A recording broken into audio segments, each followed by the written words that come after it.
Rate law या rate expression है क्या, उसको बता रहे हैं आपको।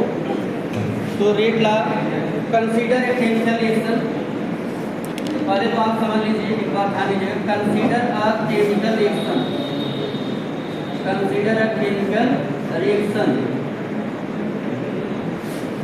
सपोज करो कि कोई केमिकल रिएक्शन ऐसे हो रहा है, कोई आपका रिएक्टेंट है, उसका ए मोल है और रिएक्टेंट बी का क्या है, बी मोल, और ये दोनों क्या बना रहे हैं, आपका प्रोडक्ट सी का सी मोल और बी का क्या बना रहे हैं, बी मोल।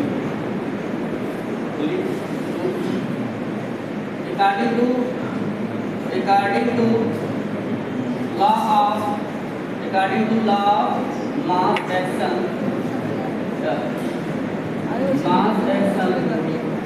experimentally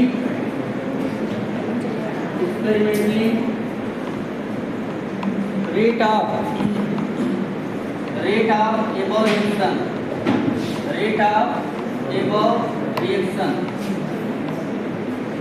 है ना, या आप ये कहिए कि experimentally rate of above reaction, यहाँ ये भी कह सकते हैं, या आप डायरेक्ट क्या कहिए, experimentally rate of above reaction, क्योंकि जो रेट ऑफ रिएक्शन होता है उसको हम एक्सपेरिमेंटली ही डिटरमाइन करते हैं, क्योंकि मिड में हम कंसंट्रेशन ऑफ रिएक्टेंट को बढ़ा भी सकते हैं और दोनों कर सकते हैं। तो एक्सपेरिमेंटली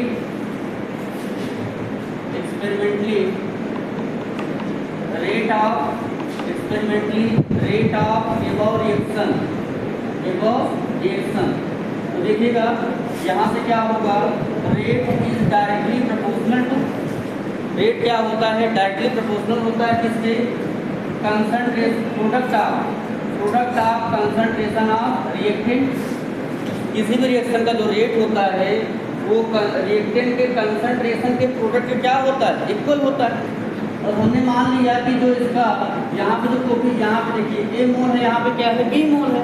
अब इनकी क्वांटिटी कम भी कर सकते हैं और हाँ बढ़ा भी सकते हैं, इसलिए हमने यहाँ पे ले लिया एक्स और Y, where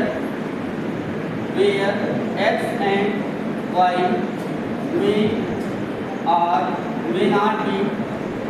may not be equal to, may not be equal to A and B, मतलब जो आपका एक्स और वाई है वो ए और बी के इक्वल भी हो सकता है और इक्वल नहीं भी हो सकता है, मतलब हो सकता है कि इसके लोग बढ़ा दिए जाएं।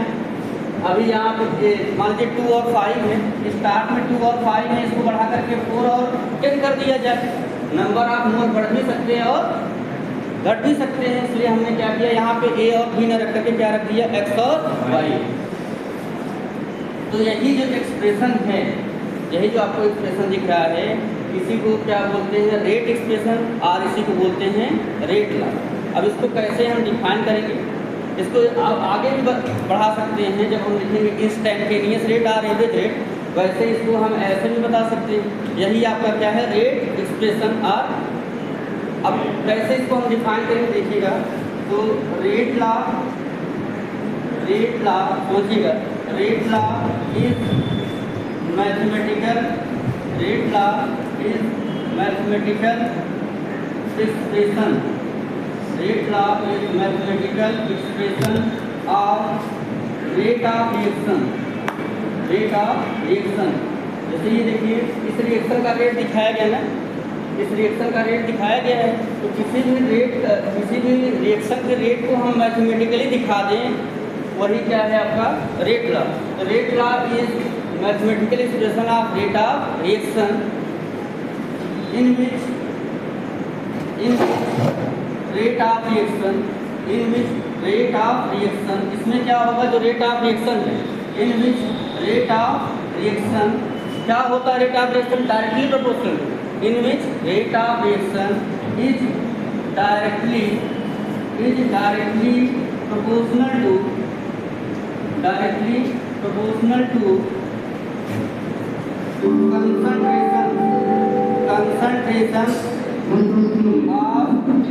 concentration of reactants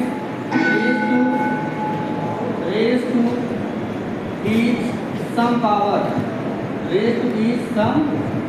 मतलब जो कंसंट्रेशन होगा रिएक्टेंट का, उसके पावर कुछ न कुछ होगा, है ना।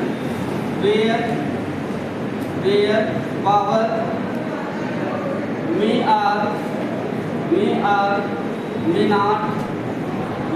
be equal to may not be equal to number of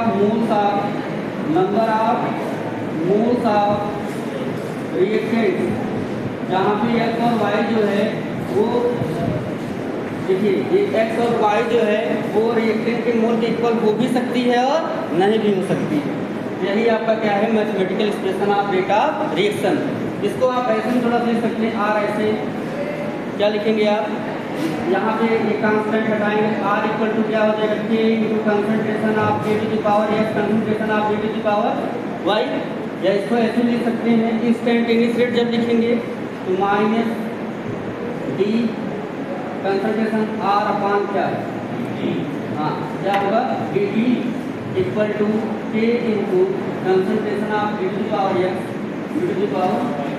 clear हो गया? यही जो एक्सप्रेशन है यही क्या है आपका mathematical expression. The above expression is mathematical expression. लिख लेंगे ना, बोलिए the above expression is mathematical expression. Mathematical expression यही जो एक्सप्रेशन से क्या बोलते हैं मैथमेटिकल। क्लियर हो गया? इसको आप नोट कर लीजिए।